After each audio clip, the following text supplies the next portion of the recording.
Previously on No Reserves Radio. Oh my God, Angelo! Come on, have some self-respect. The Eagles can't hurt you if you don't constantly pander to them. Here's the biggest indictment of Dame that I can say. Dame has been so off this year that Ren went on live air and said Jalen Brunson deserved an all-star start over him. You are now Angelo Didululo.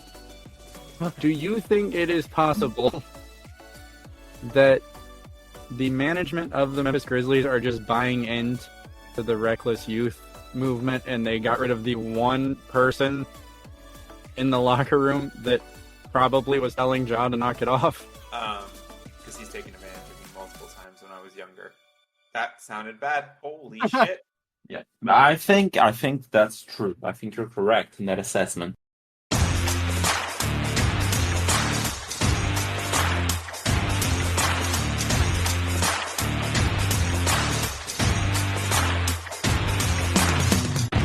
Wait, what? What's going on, guys? Welcome to another episode of No Reserves Radio. I'm your host, Angelo. With me, as always, is Alex. And Alex, Austin isn't here today, but he has a message for you. Okay, I'm all ears. He said this in the first half of the Bears-Commanders game, so keep that in mind. But he says, defend your boy, Caleb Williams fucking sucks in this game. I mean, there's not much that I can say about that. He didn't play his best game. But I'm glad that Austin said in this game. So we're making progress in which it's basically like it's not every single week or like every time he touches the football. Now we're transitioning to a stage in which it was just this week. So here's my question to you, because I don't really have a dog in this fight.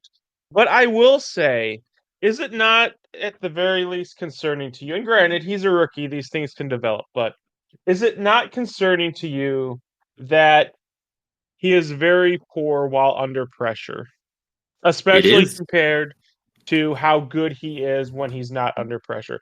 And you can say oh yeah, well, of course everyone's going to be better when they're not, but it is a stark difference. Yes. Very yeah, go ahead.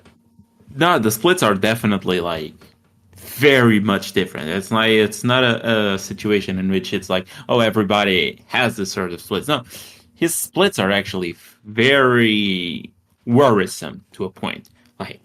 I can't hide it. He really struggles under pressure.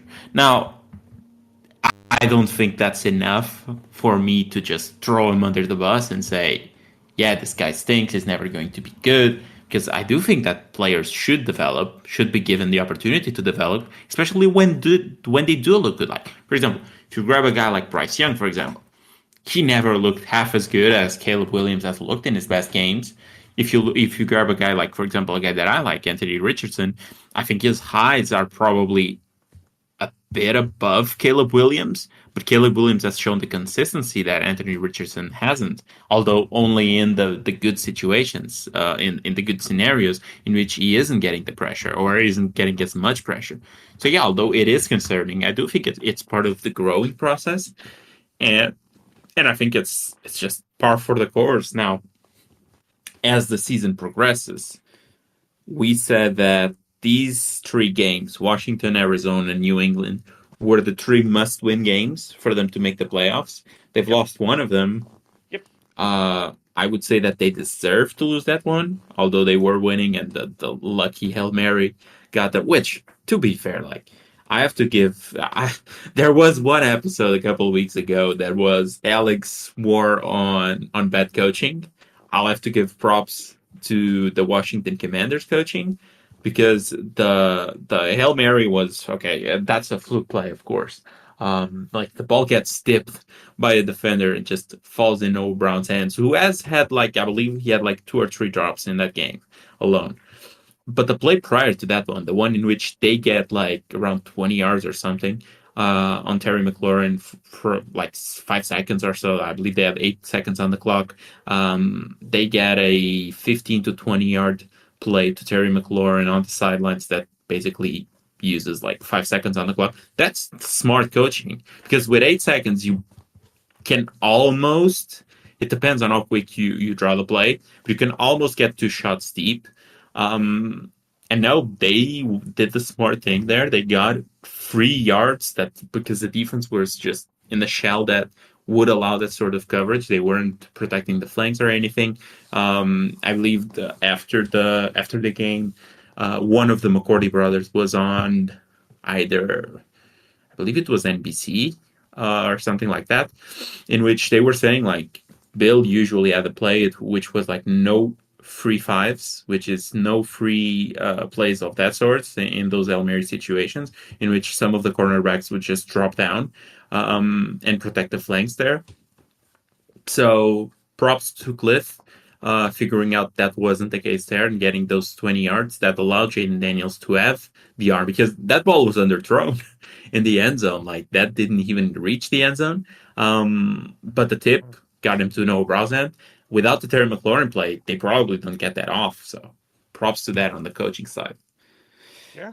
But yeah, they already lost that game, the Bears. Now they need to win Arizona. They need to beat the New England Patriots. After that, it gets tricky because it's the stretch that And we've here's talked about that another thing, though. is Here's just another. deadly. So I don't think there's been a prospect whose team has invested more in them than Caleb Williams. The Bears, say what you want about Justin Fields. The difference between the Bears team that Justin Fields had during his tenure and the difference between the Bears team Caleb has now is also it's very, very drastic. So isn't it a bit embarrassing when we're discussing whether or not that the Bears can beat the fucking Arizona Cardinals and the New England Patriots? Like these I should be mean, we're foregone saying conclusions. Should they never not? is nothing is a foregone conclusion in the NFL, though, is it? That's fair. Wasn't it a foregone conclusion that Tua back Miami's Dolphins offense would just ran train on the shitty Cardinals defense that hasn't been good for the entirety of the season almost? What happened? They didn't win. They lost in a late field goal by the Cardinals. Like these things happen. Like it is what it is. I wouldn't be surprised if though. I mean, the betting lines tells you that they are barely favorites over the Cardinals. I mean, we did the show just now, and like the line is basically a pick 'em at this stage for the Cardinals. So it's like, yeah, would I be surprised if they lost to the Cardinals? No, not really. Do I think that's a good matchup for Caleb? I do. So I think that's a game that Caleb should probably do well in and play well and likely win. But I wouldn't be surprised if that's not the case. So Okay. I think the Patriots is a much different game. Like the Patriots should be closer to a foregone conclusion, but wasn't it a foregone conclusion that the Jets would beat the Patriots? They were like 7.5 point favorites when the line closed, or even better than that, and they lost straight up. So That is a very good point. But here's the thing. yeah, Here's the thing though. Different expectations. So the Jets losing to the Patriots are a catastrophe for the Jets. Is it not would it not then be fair? Because I do think the Jets, as far as the way they have constructed the roster around Aaron Rodgers, is very similar to the way the Bears have constructed the roster on Caleb. So then, is it also not a catastrophe if they lose that game? it is. It should be a catastrophe. I don't expect them to lose that game versus the Patriots. So that would be indeed a catastrophe. But it's like I don't know. I don't think they will lose that game or the Cardinals game. But it just becomes trickier and trickier as the season progresses. Now that they lost to the Commanders, which fair, like the Commanders basically had a better record going into that, and the offense. Although I wouldn't say that it had, no, I would say that the offense is probably more consistent than the Bears' offense so far. So I don't know. I feel like the game that they lost wasn't an easy game, but these two games should probably be wins for them. Matchup wise, on paper, it should be. Um, but yeah, like after that, it gets a bit tricky in order to make the playoffs, even with the team that they built, because they have had some injuries. For example, Keenan has missed time. For example, um, I guess it will depend. Like, what are we evaluating Caleb Williams on? Is it just like, will he make the playoffs? If he makes the playoffs, is he good? If he doesn't make the playoffs, he's not good. Is that the scale right now? So here's the thing, and this might be just a general type discussion that we've had multiple times, but Caleb, for his hype, has got to be better than CJ Stroud did last year because CJ Stroud did not come in with the hype. CJ Stroud did not come in with an organization that spent bukus amounts of money to acquire talent before they even drafted him. And CJ Stroud still played well and took the fucking Texans to the playoffs. Feat we didn't think was even possible. So I think with the combination of recency bias of CJ knowing what CJ Stroud did in his rookie year, combined with the hype Caleb Williams came in with, yes, that is that. Whether you think that's fair or not, yes, that is the expectation, Alex. Okay, counter argument though. Yes, it is true that Stroud did not have the hype that Kelly Williams had. He was still the second overall pick in the draft, but he did not have that hype. And it's true that the Texans did not invest as much money bringing in free agents, although they did invest quite a bit moving up to get that third pick and getting Will Anderson, which most definitely helped the defense become a better piece.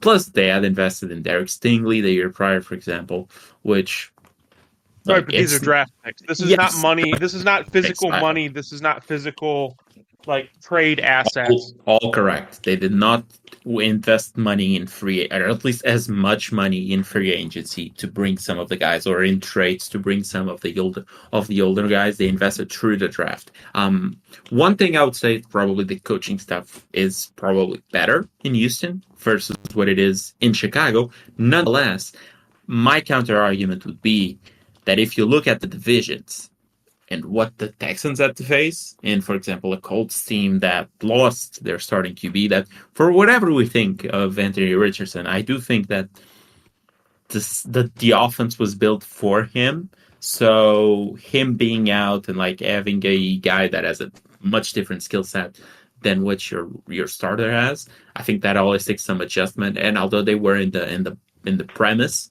of being in that division run, they didn't manage to make a run for it. The Colts, they had the Titans, who, I mean, just Will Levis rookie year that he played a few games. He wasn't stellar. The offensive line wasn't good. The defense had the issues. Like it was an all around mess with the Titans, and the Jags were just the Jags. You know, like the Trevor Lawrence injuries started to pile up during the season. They still were close to winning the division, but they couldn't. I believe that division is a bit different than what Caleb is facing right now, which is like every team in there has 5 wins or more. Two of the teams have 6 wins right now. The Bears are the last team in the division, and they have 4 wins. I can open up here to the other divisions, but I'm fairly certain the Bears would be either 1 or 2 in every other division, almost, apart from probably the AFC East, but the NFC East, because the South, I believe they would be ahead of the Tampa Bay Buccaneers, who are currently second. The Falcons are 5-3, so they would be in the run there. And the NFC West, I believe they would be first, because Seahawks, if not mistaken, are still leading the division, and they are 4-4. So I just feel like what he's up against, like it's the best division in football, like by a good bit, I would say. And it's I don't know. It feels like it's kind of unfair to put this at like playoff or bust for him, purely because it's like his team could realistically finish with like 9 to 10 wins, and they wouldn't even sniff the division, and it's kind of unfair at this point, I would say. So it feels like they do have a good team in some aspects, but it's just not good enough to compete with the other teams there. So I think if evaluating Caleb Williams on playoffs or not, it's not necessarily the thing that I'm going to do with Caleb. It's more like, is he developing during the season? And yeah, fair play. If you want to say that so far he hasn't developed, because week one, week two, week four versus the Rams as well, like when he faced the most pressure, he did not play good, and like week eight he faced pressure, he's still not playing good. Fair, I'll give that to you. Like he hasn't developed to that level yet. It's more like baby steps facing the pressure versus actually being a good QB versus non-pressure. But I want to see what it does until the end of the season, because now it comes the hard part of the schedule. If not mistaken, I was checking here, but they have the fifth toughest schedule remaining out of any team in the NFL. So it is a very good schedule. I mean, as we said, like they are facing the best division in football. The Packers have the sixth toughest schedule. The Lions have the fourth toughest schedule because they all play each other, right? The Minnesota Vikings have the easiest schedule in the division, which is 22nd, because they have faced a few of the teams in the division, if not mistaken.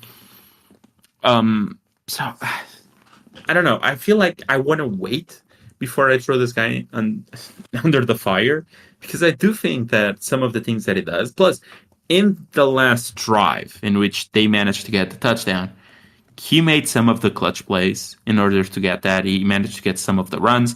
He made a nice pass to Keenan Allen for 20 something yards. He made a few pass to, I believe it was DeAndre Carter when they were, I believe that was around 7 minutes left. Now, at the end of the day, they didn't win that game. So what does it matter?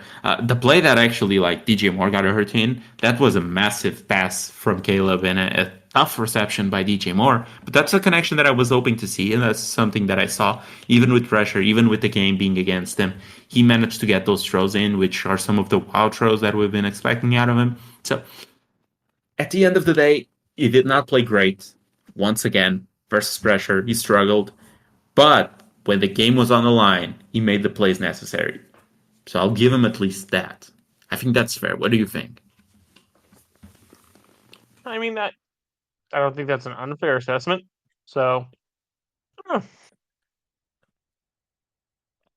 think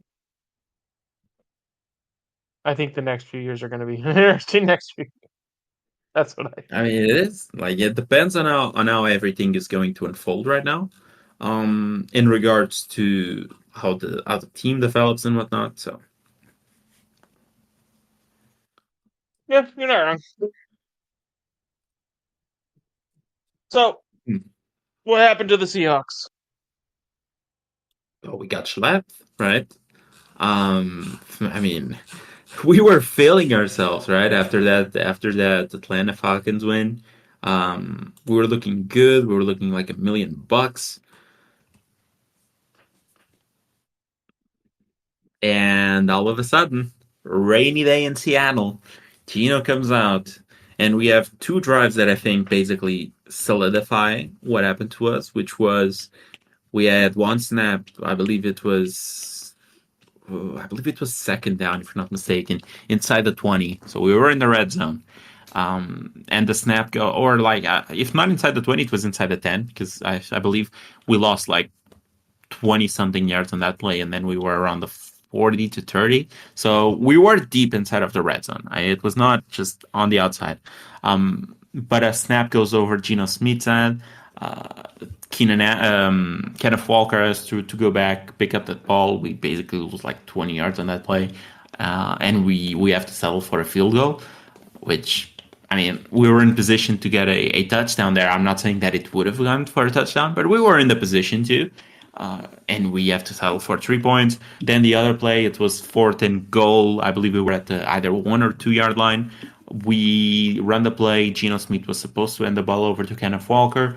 He stumbles, he falls, and instead of a potential 7 points, we get nothing.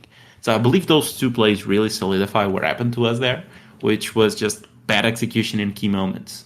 That's what screwed us there, and some bad luck. For example, Josh Allen had a fumble as well in that game. I believe it was It was after the Geno Smith stumble.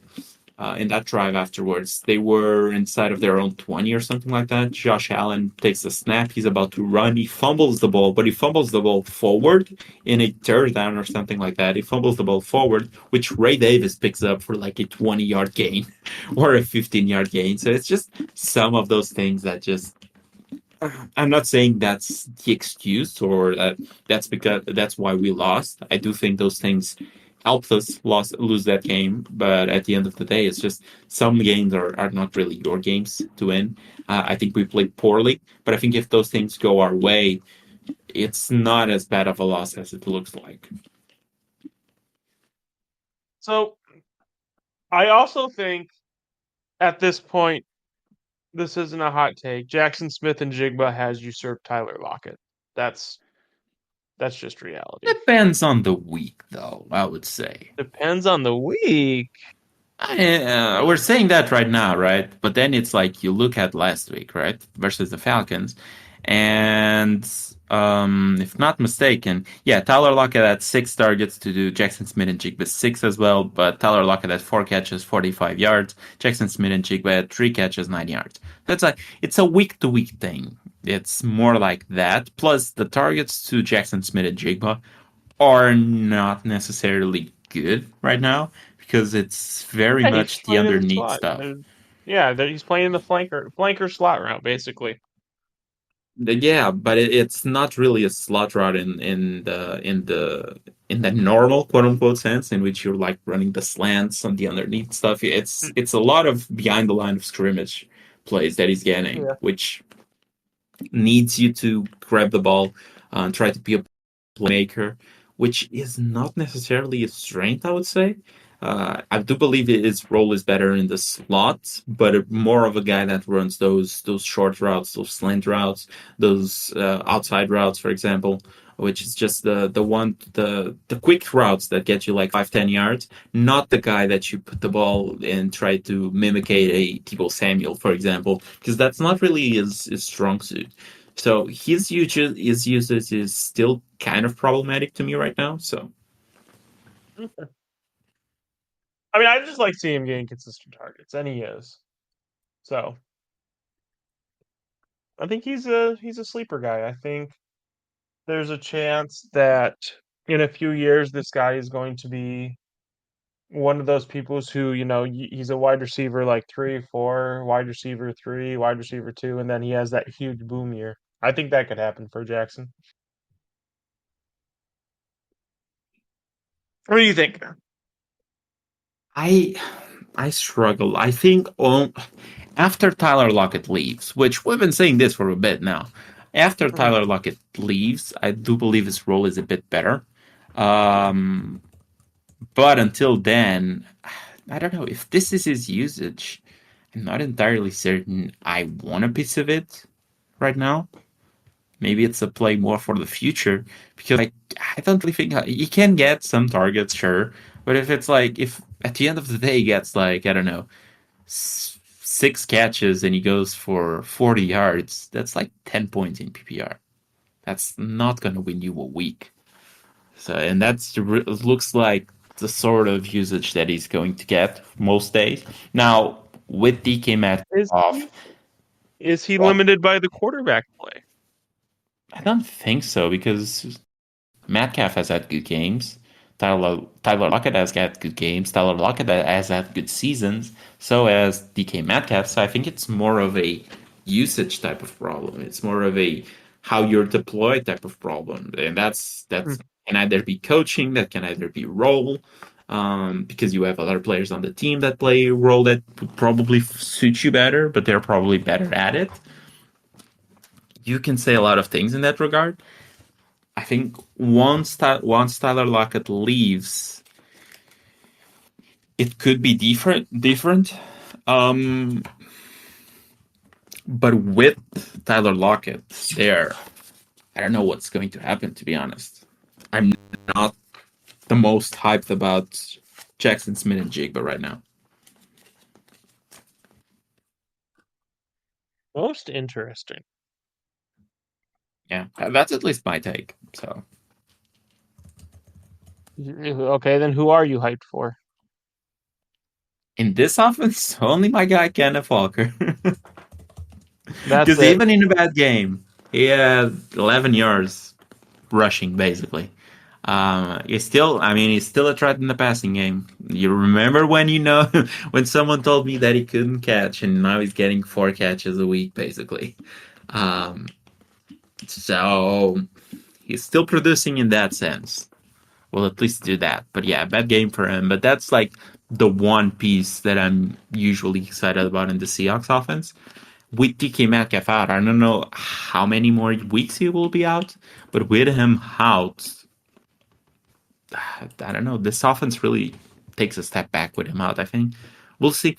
It's hard to evaluate on this one game, which is a game in which basically everything went wrong for us from the get go. So it's always hard to look at these games and try to take any positive point. And it's also really easy to make a sort of a leap in conclusions and like everything sucks, everything is bad, the offense will be shit forever. But I do want to see another game of us playing without DK to see where this goes because I could see Lockett trying to take a bit of the DK Metcalf role away, Jackson Smith and Jigba joining more of the Tyler Lockett role, and then have like a Jake Bobo, for example, try and get some of the short stuff that JSN usually runs. I could see that sort of thing happening. Now it depends. Like if the coaching staff thinks, like for example, DK won't be out that much longer, they probably try and use a few players in the DK Metcalf role and try to keep the offense the same elsewhere, just so we can still continue and create the same routines that we have had so far. So Lockett keeps playing his role, Jason keeps playing his role, and then, for example, we have LaVisca Chenault, we have Jake Bobo, we have all of those guys try and mimicate some of the DK Metcalf usage, which is obviously tough because they're not the same level of player whatsoever. But it's still, for me, it's still Kenneth Walker. Like, regardless of what happens, I think Kenneth Walker is the one true cog in this offense that you can usually trust on. Like even in this game in which he had a stinker of a game, 11 yards, he still didn't completely screw you. He screwed you in the sense of he didn't get you what you needed from if he was your running back one, but he still got you 8 to 9 points, and that's not going to ruin your week. Like for example, there's guys that, for example, like a Jordan Mason, for example, that can ruin your week because if the offense really isn't going on the running game, he offers nothing on the receiving game. Kenneth Walker is not that anymore. So Hmm. How long do you think Kenneth Walker has? in terms of what? As being like a good fantasy running back. Still quite a bit. I mean, he's only 24. He's on his second year of his contract. So I do think it's second or third year of his contract. So I do think it's still quite a bit. I think he's developing Yeah. his game in other facades. So, I mean, for example, last year he played 15 games. He had 31 targets, 37 targets, that is. This year, in 6 games played, he's at 31 targets. So he's on pace to nearly double the amount of targets that he got last year, or even more than that. So just feel like as he develops, as he gets another gear in his game, as he develops another good part of his game, which is the receiving yardage, I think he's going to be a better and better weapon. And I think, especially if you're playing Dynasty, I believe this year, with the amount of older QBs actually playing a good role in fantasy football, I think some of these guys won't be looked upon as discardable in terms of like when you reach a certain age, you need to sell. I think they will be given a bit more time just to be a viable fantasy option. I do think like there's a trend here that some guys are lasting a bit longer. Now, the issue with Kenneth Walker is always the injuries, right? Like last year, he only played 15 games out of 17. The year prior, only 15 games as well. He's always missing some games. It's never been something super serious. So I'll at least take some take some victories in there. That it's like you miss some games, but it's never nothing super serious. Hmm. I think we'll have a few more years as a good fantasy option. Plus, I still don't think we've seen his ceiling. Like his ceiling, wouldn't be shocked if next year is on a contract year if we haven't resigned him yet. Which I'm hoping they do. I hope they resign him this offseason. But I wouldn't be surprised if next season is when we probably see his ceiling, which is a full season healthy, When he no goes off injuries. because he's trying to earn his contract. Yeah, maybe if we do not give him the extension, which I hope we do. But if we do not, I can see him like being the full season healthy, and he just like he is explosive in the running game as he usually is, and he adds the full complement in the passing game, and it's like you're looking at a guy that can get you over 1,000 yards on the ground, over 500 yards or 600 yards receiving, and you're looking at a guy that is very explosive in every instance of the game, and will never have a week that's a true stinker, basically. It's like a CMC in a worse offense. A CMC and a work. Don't you dare I'm kid not your best gonna friend. I'm not gonna kid you. I think that if he was in the Niners offense, I think his production would be similar to CMC. You're crazy. Hey, why is that? You're talking about one of, if not the best running backs we've ever seen. I think that's pushing it. You think CMC being one of the best running backs ever is pushing it? Yes. Really? I do not think he's one of the best running backs ever. In fact, I do Why? not think because I don't even think it's a certain thing that he's been the best running back that we've seen in the last, I don't know, 5 years. I would make the argument right now that Nick Chubb is a better running back than CMC. You're crazy. Hey, I think CMC is a more versatile running back, but in terms of overall better running back at running the football, at creating the plays, at opening up, because we've seen CMC in some shitty Carolina Panthers teams, and CMC in those, although he did have that one great season, it was mostly on the passing game. When I'm saying running back, I'm saying the ability of running the football, your burst, your explosiveness, your ability of reading the field, of finding the holes, seeing the holes quickly. I'm not necessarily saying you are the most complete running back. He's still a good running back, and he's basically a wide receiver in the backfield.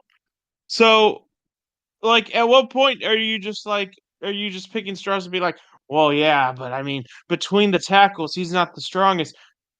Okay, but like all the best running backs I can think of, some of them were good between the tackles, sure, but a lot of them were considered great because of what they're able to do in space.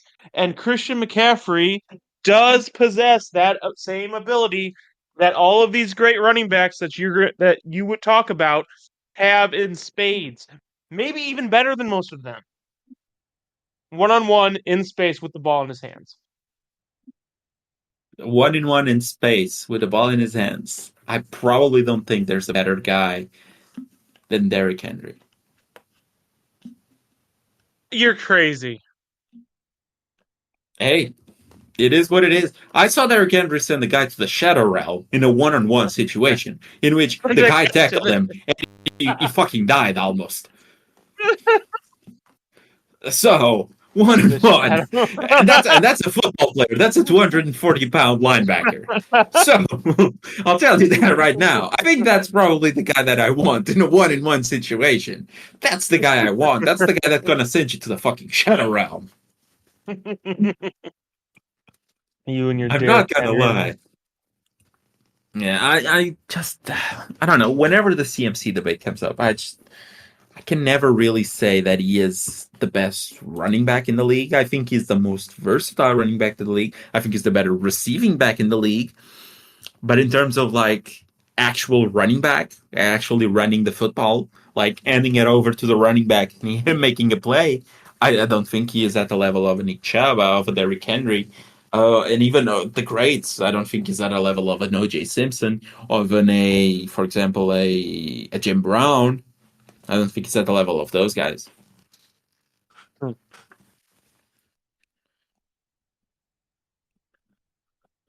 That's because he's better, Alex. That's because he's better. I don't think so. Hmm. What else can we talk about? The Browns So, with Jameis what happened to the Winston. Go Bengals? ahead. Go ahead. What happened to the Bengals? We didn't have T. Higgins, and if we don't give T. Higgins a fact stack this offseason, I'm kind of concerned. Everything from this season indicates we need both Jamar Chase and T. Higgins, especially after we let Joe Mixon go. I can't believe I'm saying this, but I think if we would have kept Joe Mixon, the loss of T. Higgins wouldn't be as noticeable as it is right now. But since we're running Chase Brown and Zach Moss out there, when T isn't there, it looks so much more noticeable. But not only that, it's not the same Bengals defense, man. It's not the same Bengals defense. Yeah, I think that's the main issue, right? Like the defense just isn't clicking. Mm. Like you're So giving what up do the you do? chunk plays, where you're giving up everything basically. I'm pretty sure that was Jalen Hurts' best game of the year as far as fantasy. Yeah, he finishes the quarterback one. Like, what do you do? Yeah, What do you do? I do think that's an issue right now. It's just like I don't know. I feel like the defense really needs to step up some way somehow. I don't know how. And here's the thing: and this is the catch 22 because we had to improve the offensive line, but because it took so many resources to do that, now the defense is struggling because it's not like we just draft and this is what a lot of really good teams do after they get their quarterback paid is they'll they'll send a bunch they'll spend their late first round draft picks on offensive line and shore up that offensive line for the quarterback because they usually have the weapons and the defense in at least a manageable spot. The offensive line performed so poorly that we signed. I'm trying to remember how many people we've signed. One, two, three, four. Four at least that I can remember. In Kapkus, in Orlando Brown, in the guard. Who is the guard's name? God. I'm trying to remember. But either way, it was a center, a guard, and two tackles that we signed. We signed. We then drafted, if I'm not mistaken, two or three offensive linemen with our first round picks. We've spent millions of dollars and at least three high leverage draft picks, and it's finally in a manageable position. It's just embarrassing. It's an overabundance of resources to get very minimal result. And now, because of this, we had to let go of why am I drawing a blank on the safety that I really liked who went to the Falcons? Jesse Bates. Jesse Bates. We had to lose Jesse Bates. We had to lose most of our defensive tackles in the last offseason to the point that we had to spend two or three draft picks just drafting interior defensive linemen. The only thing that our linebacking core has never really been that solid outside of Logan Wilson and Pratt. I guess linebacking core is like three positions, so if you got two, that's fine. But regardless, the only position that hasn't like taken a hit in the last 2 years, I think, is cornerback, and that's because again, we also spent a bunch of first round picks getting cornerbacks. So I don't know. I just think I don't disagree with the obsession of keeping Joe Burrow upright. I disagree with how much resources it took to get there.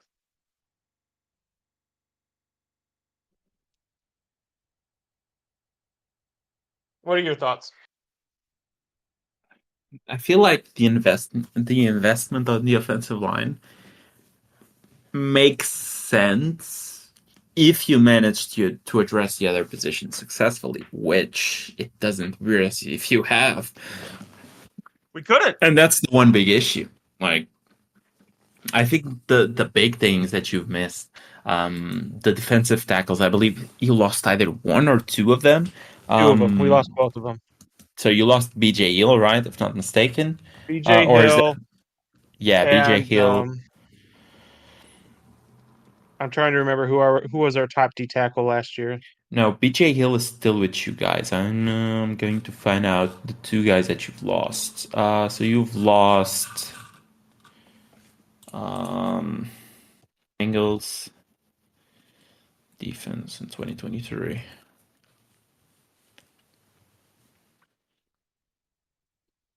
So you lost from last year. Rankins, I think, was one. Hmm. Why is this not showing me 2023? Why is this so much harder than it needs to be? Yeah, there should be a way to simply see this. You lost DJ Reader, DJ right? Redder. Yes, we lost DJ Yeah. Redder. Yes. And you replaced him with a That's rookie, basically, which yes. is Well, no, we drafted two rookies. two rookies. One of them was fairly high. I believe it was like second round or Second round something, pick. Chris Jenkins. Yes. Chris So Jenkins. Yes. I feel like that's definitely part of the issue. Is just like you had that great duo, that great tandem of guys in the middle Hubbard, to join up Hendrickson. with Hubbard and Yeah. Hendrickson, and then you lose that cog, and it takes a step back. But that I think the secondary could be maybe the biggest issue that you guys have, and it's just like I feel like I do not understand why you moved Dax Hill from safety position to the Corner. cornerback position, Yeah. which I just Which made don't think another it. which made another high leverage pick that turned into a cornerback. By the way. Yeah, and it's just like I know he's out right now, he's injured, but at the end of the day, it just feels like sure you got Geno Stone, you got Von Bell back this year, but it's still like I don't know if it will make sense to just have that move at cornerback because at cornerback you sort of were mostly set with Mike Hilton and Kim Taylor-Britt. So the move there kind of baffled me there for a bit, but it's just maybe it's the scheme, maybe it's just I really can't see how the loss I don't the think the main. schemes are necessarily that bad. Now, granted, I do think there's been a noticeable dip in Brian Callahan called offense to Zach Taylor called offense, but at the same time, I think that also could be explained by the fact that we kind of just let people go. We let Joe Mixon go. Like, I don't know. Is the schemes really that much different, or is the talent pool slowly like deteriorating because we're letting these guys go and we're just keeping Burrow, Chase, and hopefully Higgins. It seems like it's just going to be Burrow and Chase at this point.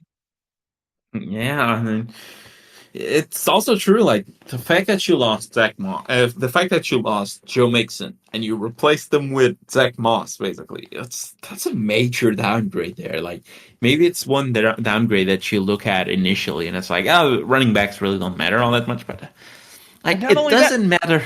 I get the running back class this week. We didn't even draft one. Yeah, that's like the big issue, right? So it's just like what are we doing? Like, I understand that the downgrade at QB is sometimes looked upon as a good thing because you're not spending as much money, but you at least want to have a guy with similar enough talent or have some sort of decent upside. Like, I understand Chase Brown is has He's a some nice change nice of pace guy. upside. Change of pace guy. Yeah, Yeah. but it's not the guy that you want to invest in having playing all that many meaningful snaps, right? I mean, and again, that's one of the big things because we had that dominant ground game, ground pound game, and then you had to decide, okay, do you want us to beat you by just constantly wearing you down, or and then you give Jamar Chase and T. Higgins one-on-ones, or do you want to take away the aerial game but then get grounded down? It's we don't have that option. You don't have to be worried about the Bengals run game necessarily because the Bengals run game is at best average. At best. Just feels like a shitty situation in general. Plus, it's not even like you've had that tough of a schedule so far. I know. Yeah, it's just like, and you have a tough schedule To the remaining. fucking It is the Patriots. Yeah, it's like losses to the some of these losses really pile up as you look back on them. It's like the loss to the Patriots early on, which turns out they're not a very good team, just in general. The losses to I don't know the losses to, but then here's the thing: the losses as well. If you look at them, you lost to the Chiefs by 1 point, sure, but the Chiefs are probably a better team right now. The losses to the Commanders, which at the time looked bad, but now it's like the Commanders are a very good team. I guess the loss to the Baltimore Ravens is one that probably shouldn't have happened. I mean, we went at length about the situation that happened there, and it's like the way that that game was managed was not at the best, at least in my eyes. I know you weren't in full agreement with me there, but I feel like those losses, especially to the Ravens and to the Chiefs, those are the losses that could have turned your season around. Like if you win these games and all of a sudden you're 5-3 and you're sitting good, you're probably at the top of the AFC North. But with the losses that happen, I feel like this season is going to be a struggle with the remaining schedule that you have left. And I don't know. I don't really think I have the answer right now for what the Bengals need to do. Maybe they need to trade for a running back. Maybe that's just it. They need to trade for a running back, and they need to trade for some of defensive help. Like I also feel like I would need to look at the stats, but it does look like Sam Hubbard and Hendrickson aren't really getting the same amount of pressures that they have had in seasons prior. That also might have to do with the fact that the interior part of the defensive line is Not as good. diminished. Yeah. Yeah, it could Everything's definitely be diminished. just That, that. that that's that Yeah. that's the show. That's the episode. Everything on the Bengals is diminished compared to where it was the last two seasons. That's it. Everything is diminished. Okay, Literally. that makes sense. But it is just a case of that. Like last year, you had a good defense. This year, it is a very shitty defense, just in general. And it's like everything really seems to be sort of falling off a cliff here. So yeah, it's going to be a few rough weeks ahead. More than a But it few. starts with beating the Raiders. That's like the big thing here. It's more than a few, friend. It's more than a few.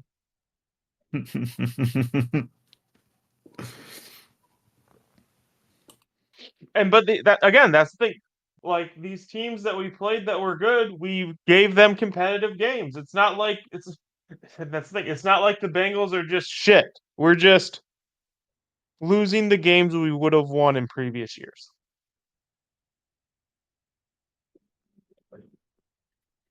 It's just the other shoe dropping. What's that? It's the maybe it's just the other shoe dropping. It's like the years and years in which you had better luck.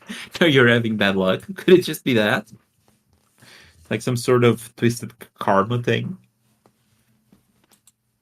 Twist of karma. It's like they're just coming for you. The gods are coming for you. I don't know, maybe, but this is a bad year. Like if the Bengals make the playoffs, I'll be surprised. But then again, will I though? Because like, okay, so let's think about this. Hold on. Let's go to some of these standings. Let's go to because the Bengals aren't the only team that's fucking disappointing in the AFC this year. AFC standings. Okay. Okay. So AFC is let's a see. shit show indeed. Okay, so let's see. Teams we expected to be better. The Dolphins are 2-5. The Jets are 2-6. The Chargers are 4-3. We did not expect the Chargers to be better. The Colts are 4-4. I projected them We to have 5 expected. losses on the season. The Browns are two I, and six. So honestly, like right now, the Bengals are just in line with a lot of the other like last wild card teams. Who are they competing with? They're competing with the Chargers, the Broncos, who are literally hovering at 500 other than the Broncos, and the Colts at 4-4. that's So it. that's it. That's like So yeah, so it's like it's not even like your season is over. Basically, if nope. you had that record in the NFC, I think it's Oh a yeah, it'd bit be over. different. And It's I'm looking at probably this. over. Right now the Bengals are 0-4 at home. That's the big thing that needs to change, right? It's like it's the home field advantage. That's what you need to protect. That's the jungle. That's what where you guys used to be very very good. It's like we know the early part of the season is always rough for the Bengals. We're getting to November right now, and it's still looking rough. So Yeah. we need something to change.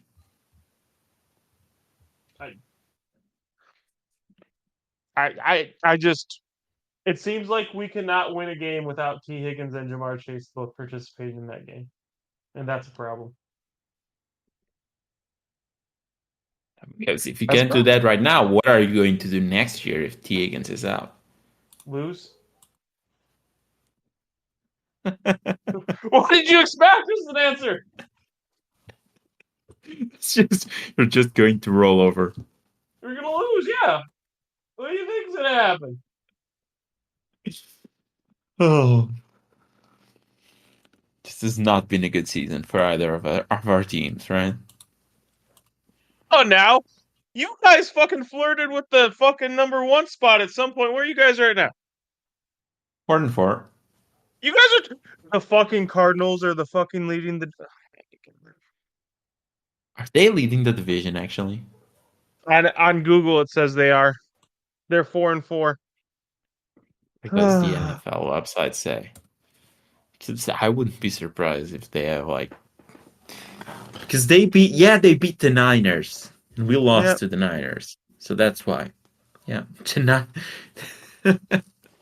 It's like the team that was in talks to maybe rebuild, maybe sell some of their players in that division is currently like a game behind. That's like good shit, guys. Yeah, because they are. Yeah, we're 4-4. We're third in the division, and we have the same record as the first team in the division. So that's how it's going. And then you have the Los Angeles Rams, who are like half a game behind because they're 1-1 in division. And I thought the Rams were so honestly anyone can win the NFC West right now. Literally. I believe the odds for that is plus 500 for the Rams to win the NFC West. I'd take that. Yeah, I've seen some people on that taking the Rams right now. Because the Niners, I mean, they beat the Cowboys, but that shit's still looking rough, man. Like they still have stretches in which the offense just goes night, and nothing happens in there. So that's still not 100%. The Cardinals, like, they are completely discombobulated, it seems.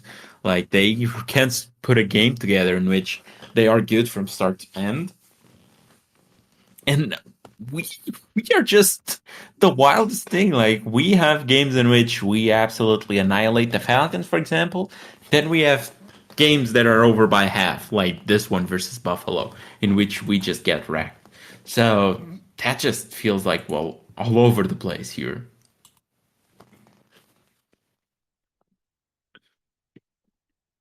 I got a good answer. It's just annoying. That's all. That's really. It's just frustrating. It's It frustrating to is watch. very much so. So yeah, our teams are not doing all that great.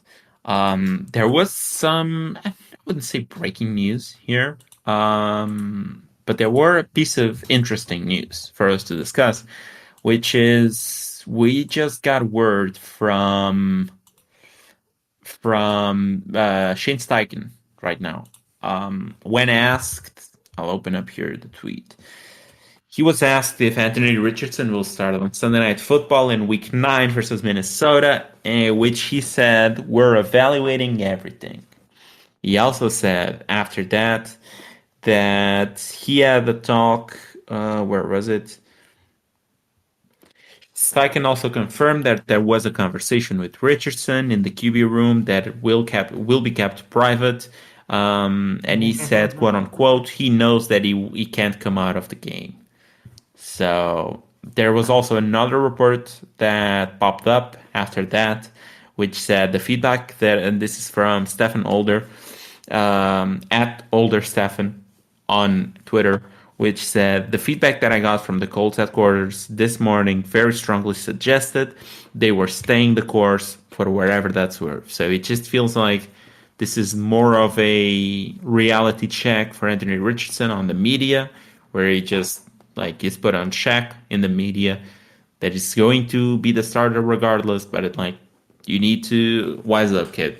Like this isn't Florida anymore. I mean, yeah. Do you think?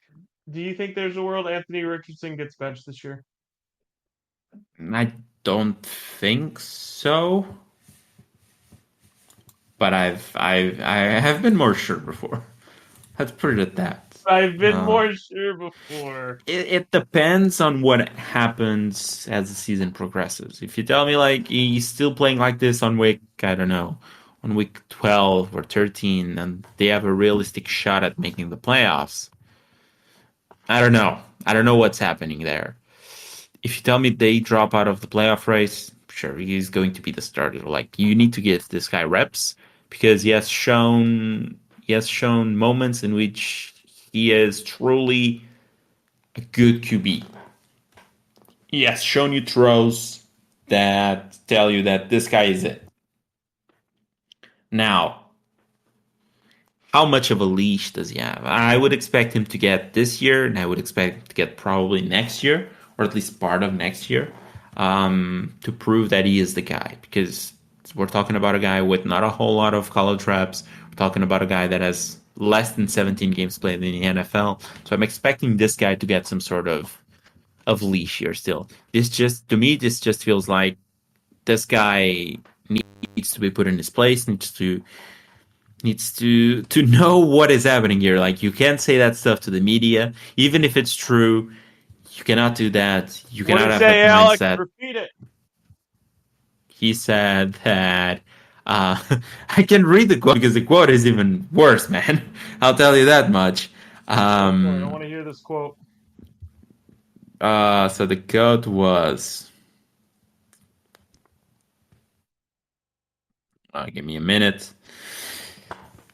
Uh, Anthony Richardson on taking himself out of the game in the third quarter. Tired. I ain't gonna lie. That was a lot of running right there that I did. So I just told Shane, I need a break right there. That is most definitely not something that a QB can do when like you're inside of the I don't know, you're inside of the I believe he was inside of wait, I have the sequence here. It was second and goal if not mistaken when that happened. So yeah, he was tackled in a second and goal in which he basically like he ran 20 yards to go back to the line of scrimmage. He pulled himself out, and Joe Flacco had to go in there in the third in the third down and goal, if not mistaken, from like the 20-ish. He had to go in there. I don't know what happened in that play afterwards. I do not remember, but most certainly not points. So Yeah, I think Joe that's Flacco's just the best quarterback in that locker room. You'll I admit it don't one think day. so. I don't think so, but I think attitudes like this one are definitely going to turn the franchise on you, and you need a franchise to be on your side, especially with an owner like Jimmy. Jimmy, why am I blanking on his last name? What's the name of the Colts owner? I'm just remembering Jimmy Haslam, and that's not Jim it. Irsay? Hersey, yeah. Especially with an owner like Hersey, like you need to have the fan base on your side. You need to have the coaching staff on your side because if this guy's done with you, he's done with you. Like you need to have as much. You need to Mm. have as much goodwill from the organization as you can. Man, I hate Jim Irsay. I can't say hate. Hate's a strong word. I extremely dislike Jim Irsay's conduct. I think he's a shitty owner. And honestly, I think the NFL and the Colts could do better. That's just me. I don't know. I think he is the type of guy that the NFL gravitates towards. He is the athletic Gravity? QB. Yeah, because he is the athletic QB. He is the guy you can take off and make those wow plays when running. You're He is the talking guy about that Anthony has. Richardson. I'm not saying I hate Anthony or I didn't say I hate Anthony Richardson. I said I hate Jim Irsay as an owner. Oh, okay, okay. I thought you said the NFL was No, no, better I got nothing without against Anthony Jim. Richardson, dude. Come on now, bro. Okay, got it, got it, Uh, got it, got it. Yeah, no, no. I agree. Like, I would say there's probably worse owners out there, but Hersey's Not very like the many, whole dude. thing. Yeah, not Like very many, but it's like even I if don't you know. want to go like the Browns route and Jimmy Haslam, and then you could go the Jags and say, uh, God, Up Khan, I on. forget. Yeah, but I think in Jimmy Haslam's case, he genuinely wants the Browns to succeed. The Browns have not been adverse to spending money recently or making big splash moves. I think the same goes for the Jaguars. Now you can argue the legit like how smart said moves were that the Jaguars made, but I can at least see the effort and I can at least say, okay, they are trying. The Jags didn't try to be this bad. I do not see that same thing with Jim Irsay and the Colts, who basically had a 4 month long petty session with Jonathan Taylor over paying one of the best running backs in football. Like, I don't know. It just seems night and day to me. Like there's Browns, Jaguars bad, and then there's Colts bad to me. That's just my personal opinion. I don't know. So, are we going to put Jerry Jones in that same bag? I think Jerry Jones wants to win and he cares. I think he's just a fucking pussy who doesn't want to pay money to get other people's. I think he's a purist. I don't think he wants to spend money to get other people's players, whether or not he thinks they're talented or not. I think he wants to be the guy who says, I built this roster. This roster was built on my draft process and I paid them. I kept my guys. I don't think Jim Irsay wants to keep his guys. I think Jim Irsay is just a dumbass. Okay, but how many plays of his hasn't he actually kept though? Out of the big name guys, because like for example, you can say what you want about the saga of Jonathan Taylor. He still Peyton kept Manning. Jonathan Taylor in the The end. way he treated Peyton Manning. Okay, but Peyton Manning. Let's go back to that one. 'Cause Peyton Manning was coming off a injury that nobody even knew that if he would be able to play again at the same level.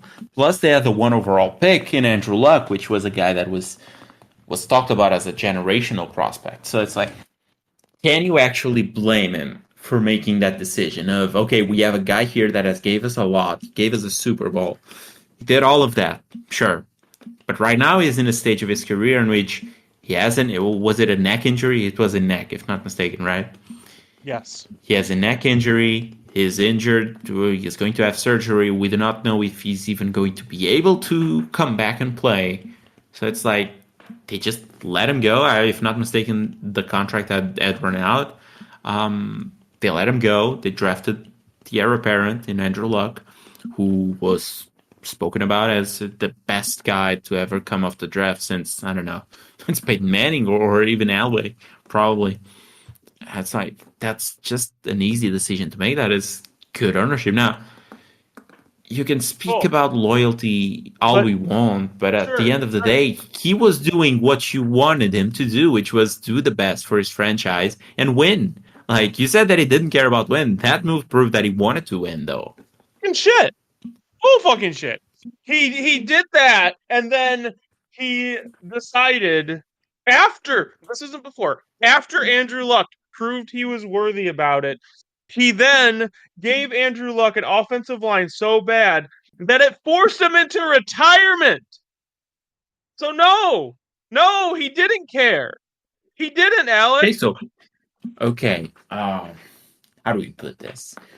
Like, there's only so much that you can do in terms of like roster building when you have an actual GM in place. Like, say you put the GM in place and he's making the moves, he's creating the team, he's drafting the players and whatnot.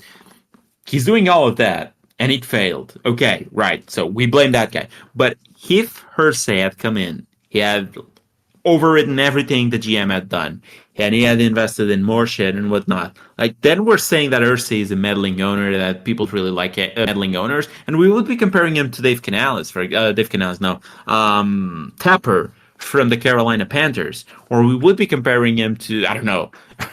Jerry Jones, for example, who's always meddling with the building of the team. So, like, you really can't win as an owner and like what can you actually do there because if he meddles in the team and it's even worse or if the outcome is the same then he takes all of the blame like he hired people that were in charge of building the team were paid to build a team and they built the team like no matter what we think if it was bad or good they built the team. Of course, it ended up being bad, so they did a shitty job. They got fired. That costed that player's career.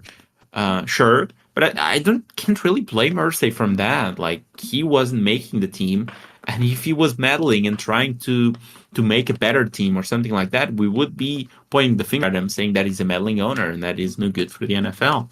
So like in my eyes, he's tried to win in a few situations. Like after they lost Andrew Luck, they had a rough year with Jacoby Brissett, if not mistaken. The year after, they go for Philip Rivers. They go for Matt Ryan. That's like bringing in the vets, trying to win with the vets.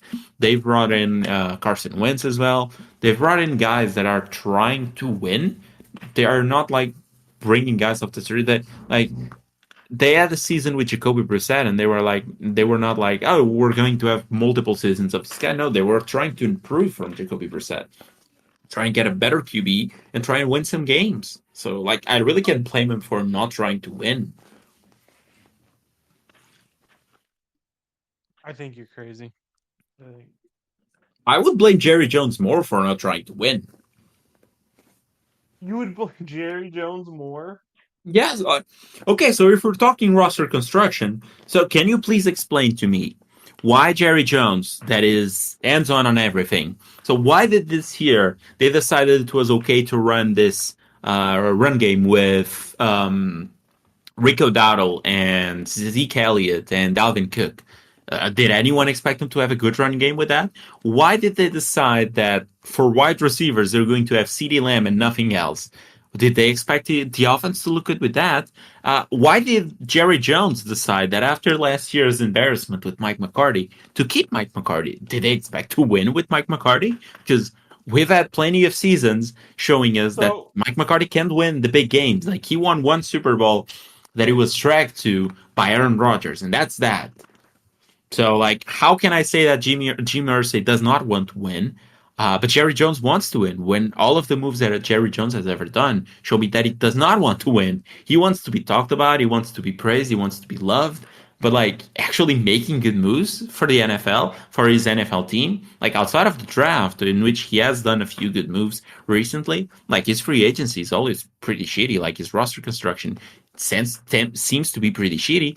and his coaching loyalty is beyond like stupid. Like he managed to keep the professional capper that I'm currently blanking the name on, Jason Garrett, Jason Garrett.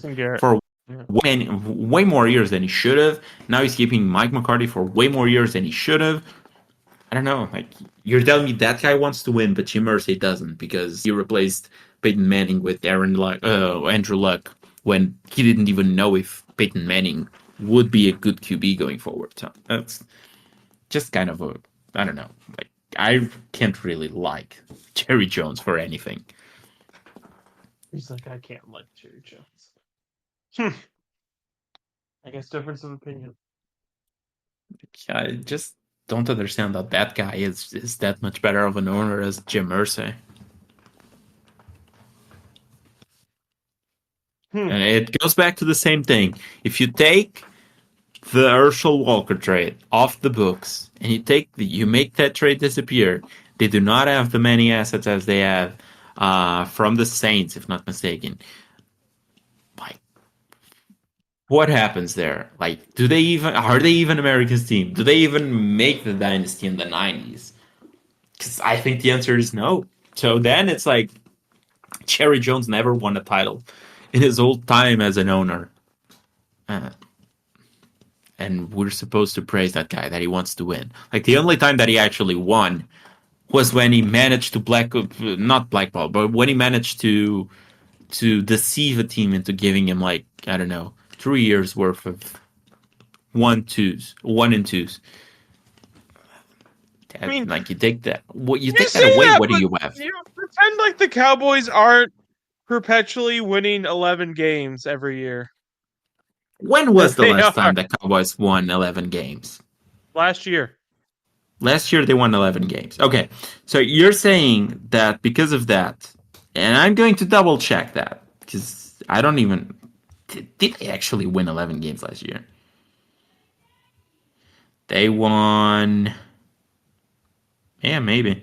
1, 2, 3, 4, 5, 6, 7, 8, 9, 10, 11, 12. They actually won 12 games last year. Yes, they have perpetually been a good team, Alex. I don't get what you're hating on. Like, the Cowboys aren't in position to draft Anthony fucking Richardson every year, Alex. I hate to break it to you.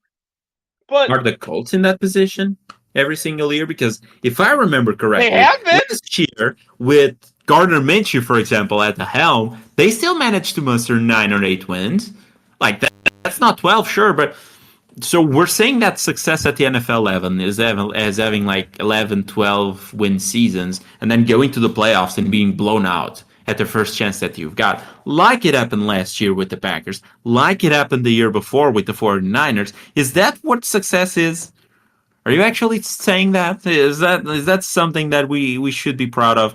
Are we really considering that a team that has one playoff win and almost, I believe, I would need to double check all of that, but I believe in my entire time of watching the NFL, they have 2 wins in the playoffs. I've watched the NFL for nearly 10 years, and you're telling me that team is supposed to be a winning team. So they have 2 wins in the playoffs since 3 wins in the playoffs since 2014. And I believe that's going to be it for as much as I go back. Because 2011, still 3 wins in the playoffs. 2010, 3 wins in the playoffs. 2009, 3 wins in the playoffs. So for the better part of 20 years, they have 3 wins in the playoffs in 20 years. And that's a winning team. That's a team that wants to win. Yes. 20 years, 3 playoff wins. Okay. I mean, if you say so, like, in my eyes, that's not a team that I think it's a winner of anything. Like, what have you actually won? 3 wins is what you usually need to win a Super Bowl. They have that in 20 years. You need 3 wins in 1 year. Like, I don't know, man. That just feels insane to me. Like, some of these teams, like, for example, you say that the Colts do not want to win and whatnot, but don't they have a Super Bowl win in like the amount of time from like in 2009 or something like that? Like the Cowboys have three playoff wins since that. Has like I don't know. I feel like the Colts almost have more playoff wins than that, or even close enough in that same time period. So it just feels weird that we're giving all this praise to Jerry Jones, and we're giving all this praise to all of these owners that like make this. I don't know, like Jerry Jones to Jim Irsay to me. It's almost two sides of the same coin. I'm not saying that Jim Irsay is all that better versus Jerry Jones. I'm just saying like they should be in the same boat. They are not different. They're like one guy isn't doing that much better of a job than the other one, and one guy is actually in charge of building the roster because there's no GM in Dallas. It's just Jerry Jones show. And look at the good things that he's done, like keeping Mike McCarthy after being embarrassed by the Packers, keeping Mike McCarthy after being embarrassed by the 49ers after that play that will live forever in my memory of Zeke just snapping the ball as a center. It's just I don't know, man. I really can't like Jerry Jones. It's just the worst, honestly. But yeah, apparently I could be on the wrong. I could be on the wrong. So let us know what you think of that. Let us know all of that. Um, because apparently I'm in the wrong for not liking Jerry Jones and thinking that he's a bad owner that isn't making decisions that are leading to winning in the Dallas Cowboys. Like the entire decision of not bringing in Derrick Henry because quote unquote you couldn't afford it cap wise when you clearly could is just the worst. Like you're seeing what this guy is doing with the Baltimore Ravens, and he's having a key role in that team, actually making moves in the play and as the weeks goes on, and just playing good. Just in general, like this week, he had another good week where he ran for over 1,000, or 1,000 yards, or he ran for over 100 yards. Like you ran for over 73 yards this week, What's but that? it's still another touchdown. I was just going off on my rant, but it's at the end of the day, just like you're saying that Jim Irsay doesn't want to win, and he isn't even building the team. But at the same time, Jerry Jones wants to win when they have three playoff wins in like 20 years, and he's actually in charge of building the roster. So, if anything, like they're the same side of they're different sides of one coin, basically. I mean, I don't have to worry about Jerry Jones allegedly getting drunk and getting on the news. Well, what did he get on the news for? He got on the news for something. Just something on Twitter. Yeah, sure, you don't have to worry about that. But at the same time, you can tune in to Dallas radio, and you will have him just bad mouthing anyone that makes him a tough question. Like when he was asked about Derrick Henry, why they did not sign Derrick Henry, then he's giving those He didn't have enough money. yeah, like he doesn't have enough money, or he will get another reporter to make him the question. It's just, why are you such a petulant child? Like, come on, man. No, yeah, just fuck Jerry Jones, man. Just fuck Jerry Jones, huh? So what else do we need to talk about? Because we've been Hey, here you ruined my nearly day. an hour and a I had to half. talk about the goddamn Cowboys.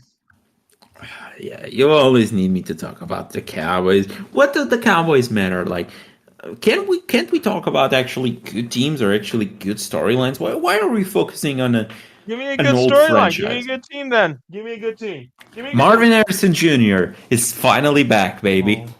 Oh, He's my back to God. making my bet worth it. Remember when I mentioned the bet last week that I've had him versus DJ Moore? Finally, he surpassed him once again.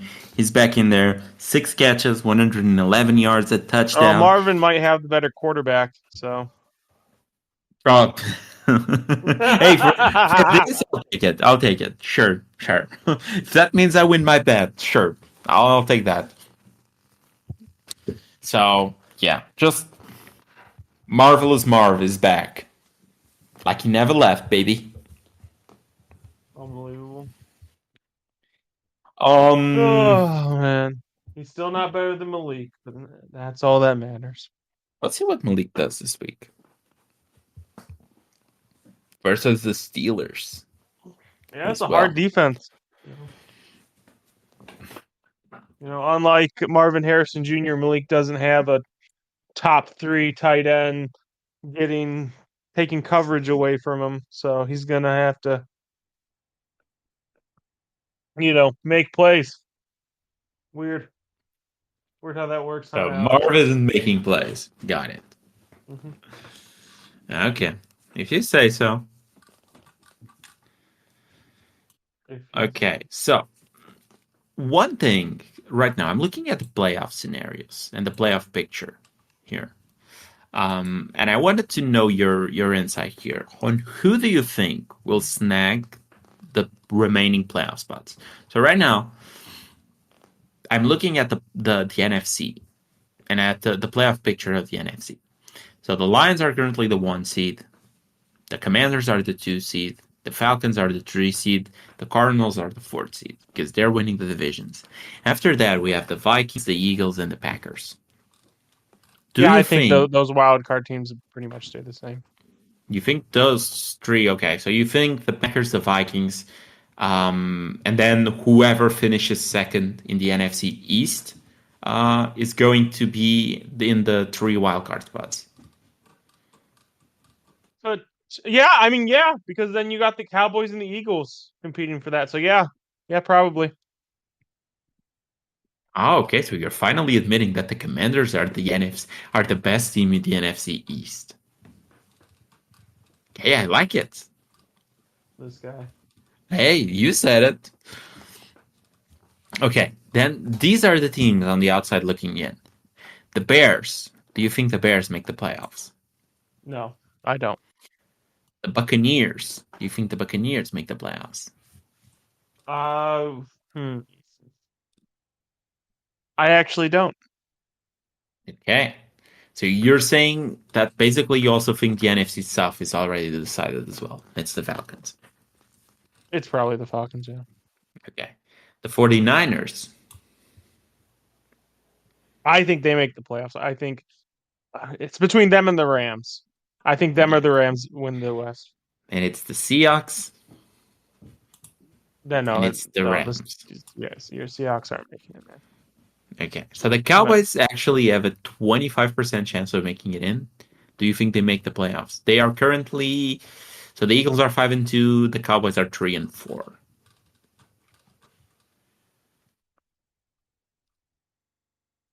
yeah, the Eagles are making it between the. Okay.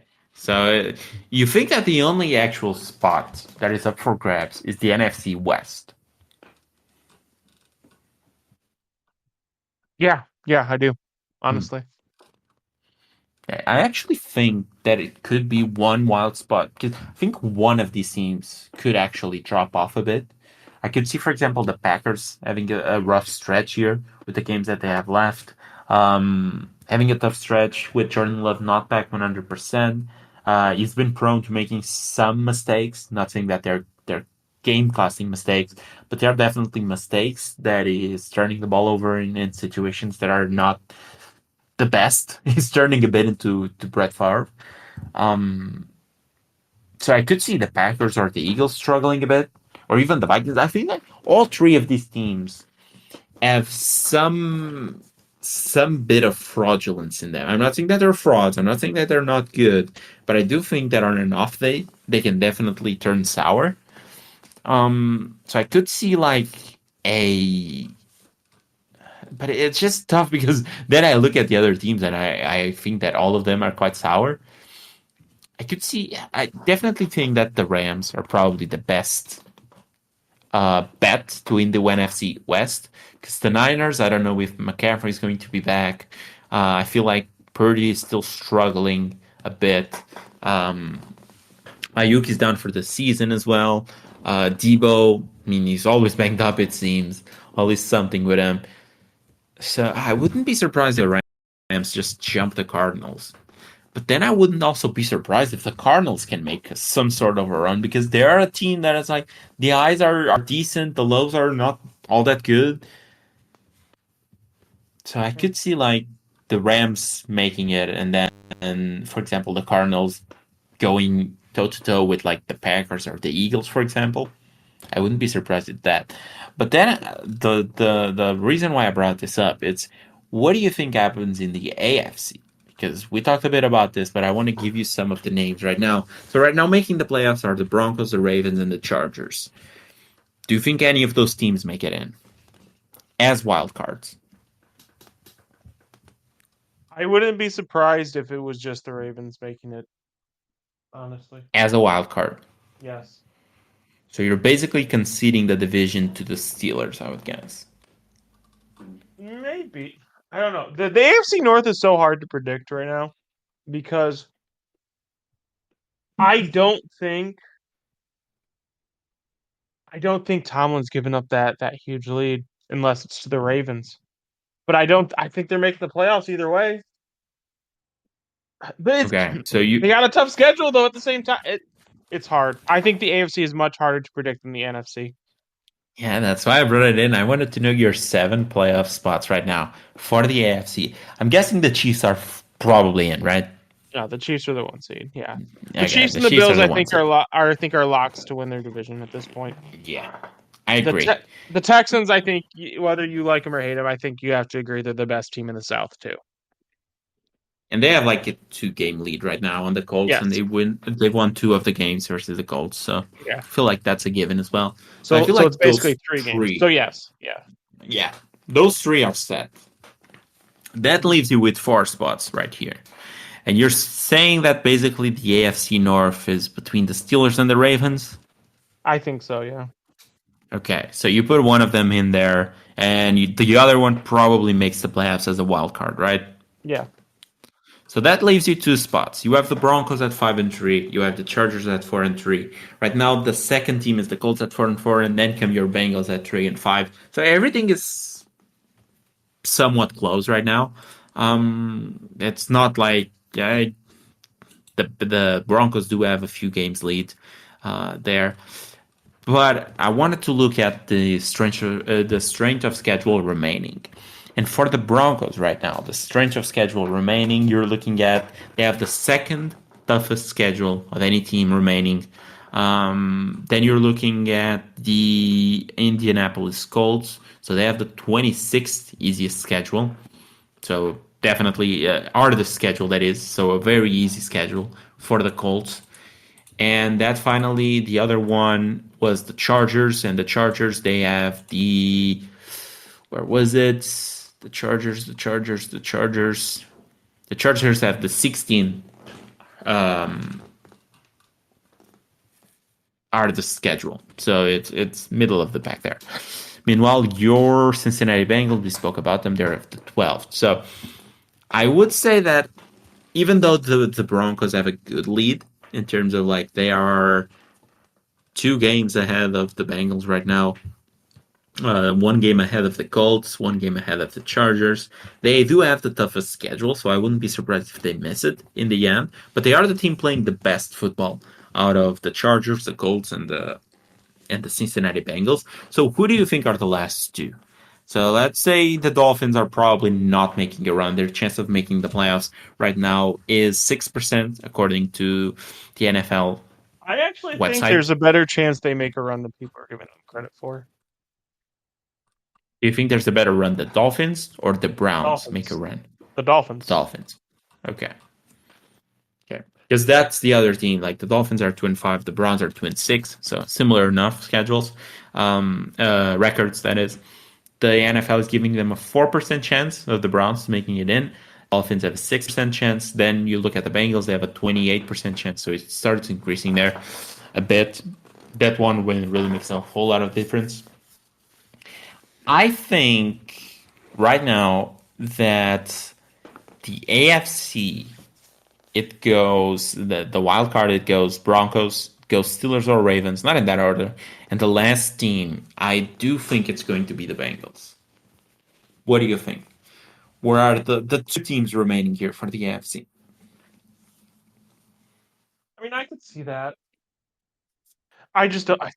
I think the Bengals have a chance that we might come into this and they might be like not blow it up, but they might collapse this year and then call it the season basically. I could see that happening. Yeah. Yeah, the one thing here, I think the Chargers are probably not making it in. So I think it's the Colts or the Bengals because the Colts have a very easy schedule. The Bengals have a somewhat difficult schedule to end the season. Plus, they They are a do. game behind the Colts. So I think that's going to be the race there. It's the Colts or the Bengals. I feel like the Miami I'm not Dolphins picking the are goddamn have Colts lost. though. Mm. Yeah, yeah, I know you're not picking the Colts, and there's the Anthony Richardson issue and whatnot. So all of that plays a part, but they still have a somewhat easy schedule right now. If you look at who they're facing, um, they right now they're facing the Vikings this week. Then they face the Bills. Then they face the Jets. They face the Lions, the Patriots, the Broncos, the Titans, the Giants, the Jags. So like that last 3 game stretch, the Titans, the Giants, the Jags, I feel like all those 3 games are fairly easily winnable. And then it's like the other games, you basically need to muster what 2 wins out of the Broncos, the Patriots, the Lions, the Jets, the Bills, the Vikings. And I don't think that's the hardest thing in the world to go 2-4 on, 2-5 on. I do feel like the Colts have a good chance. I can't buy the Chargers. I feel like the Chargers are a team that looked better when the season started, but now the defense is not as good as I was anticipating. They are not being able to move the ball as well as I thought they were, especially versus, for example, this week Saints team, Saints defense. I expected them to have a lot more ease at moving the ball versus what they actually did. So I'm not entirely sold on the Chargers. So I think the last spot is either the Bengals or the Colts. Be the Bengals for me, but I do think there's a chance that Miami gets stupid hot and makes a run. Just think that the issue with Miami, and I can also check their remaining schedule, the difficulty of the remaining of the schedule, and right now they have the 18th toughest schedule, so it's around middle of the pack. But they do have some division games that are tough, and they do play in the cold sometimes, if not mistaken. So, for example, this week they're going at Buffalo, which not the best, but it's not super cold yet. They can manage, and they go at the Rams. They face the Raiders. They face the Patriots.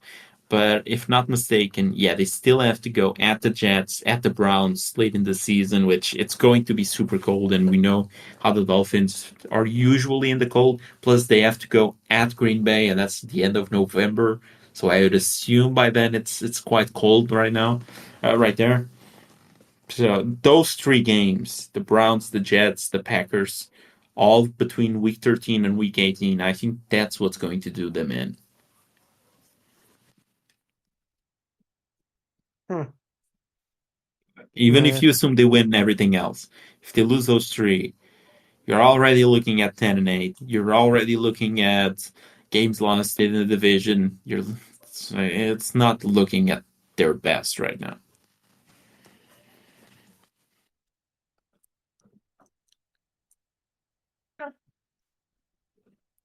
I don't know.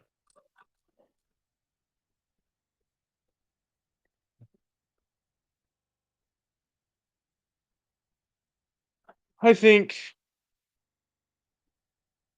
fuck the Colts. That's what I think. I hate the Colts. But I do. I think the fact that they're 4-4 is kind of sad. I'm not gonna lie. They're stumbling their way to some wins. No shit. We thought. Listen, I didn't see a way they could lose more than 5 games. Yeah, they're stumbling their way into some wins. Even with everything that's going on.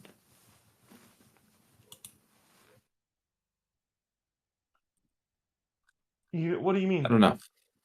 Like with the Anthony Richardson injuries, with the Jonathan Taylor injuries, I just feel like with the things that have happened, I feel like 4-4 in a team that we expected to have a better defense than they had when we expected Anthony Richardson to take a bigger leap uh, than we anticipated. At least I anticipated. And for you to have them at like 10 wins or 12 11 wins, wins. probably you also anticipated them to take a better leap.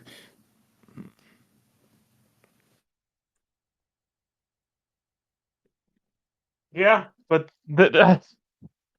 Anthony Richardson is as good as I thought he was. That's sad to say because my bar was pretty low.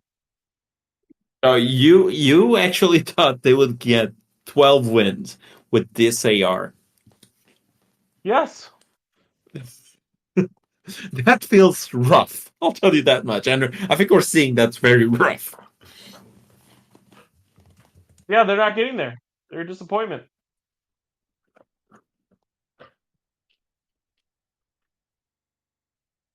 But yeah. Yeah.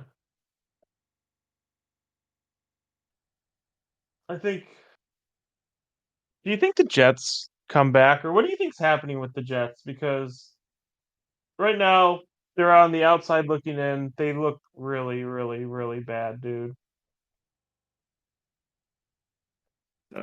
When is the Jets fire sale going to start? What team is actually knocking on their door for Devontae Adams in the near future? They're just trading for him. You think they're And gonna it's like soon enough, soon enough, they might be in the position that it's time to trade him. damn, man. I mean, they are 2-6, right? Like, what can we expect? I don't know what they actually can do here. Like they fired Robert Saleh. The offense runs mostly the same, and the defense has turned into shit.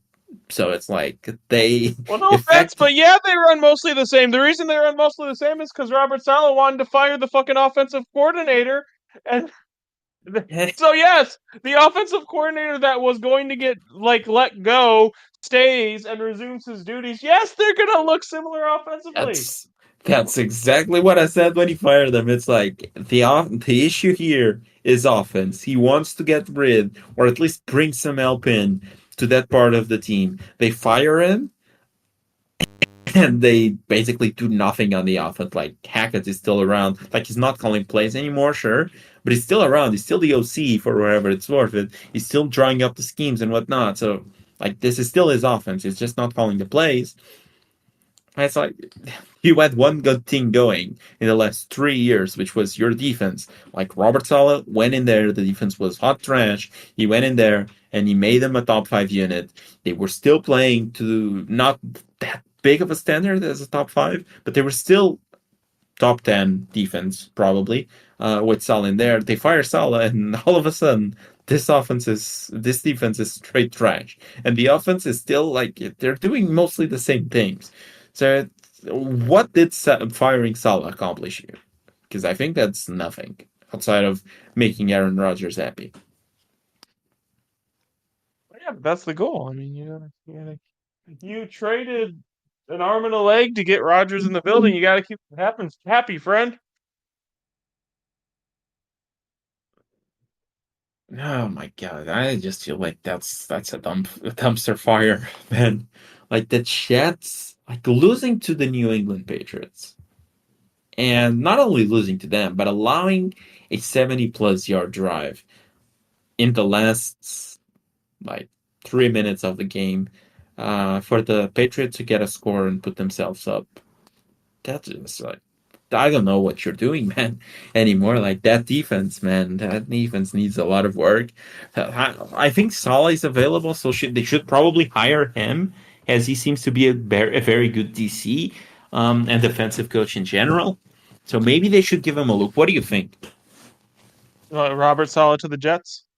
Yeah, that feels like a match made in heaven, right? Like seems like a team that has some pieces that Salah can work with. Salah has made some good defenses in previous teams. What do you think about that matchup? Yeah, I think it could work. I think it could work. Yeah, I think they should give him a call. I still believe he is unemployed, so some dumbass team fired him.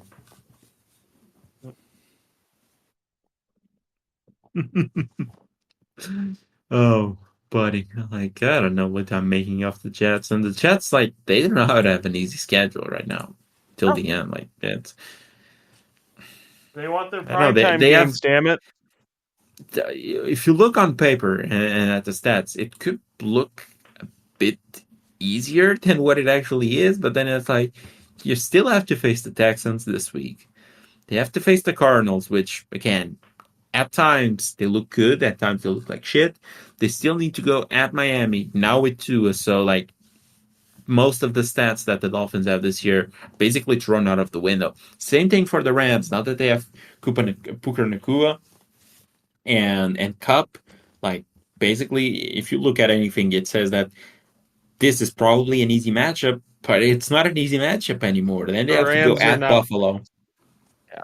Yeah, it's like you have the Dolphins, you have the Rams, you have the Dolphins again, you have the Bills. That's four tough games right there. Then you have some tricky games versus the Cardinals. That's five games that are tough because the Texans are also in there. I could realistically see this team end though in the year with what, like 12 losses? They might, yeah, and Like still have Aaron 5 and Rodgers 12? and have Aaron Rodgers as their quarterback. Yeah, it's like how long will Aaron Rodgers stay there? And are they just going down with the shit? Like no moves, not trading away any players for future draft count. No, we're just staying at par for a course. This just feels like it's going down.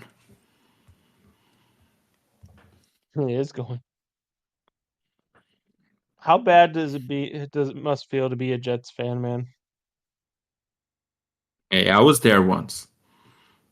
Back in the back in the Zach Wilson days. I was there. I was part of the club. But they screwed He's- my boy, so not anymore. Alex learned his lesson. He's no longer part of Of the the Jets cult. the Jets cult, the Jets fan club. Jets cult no more. Hmm. Okay.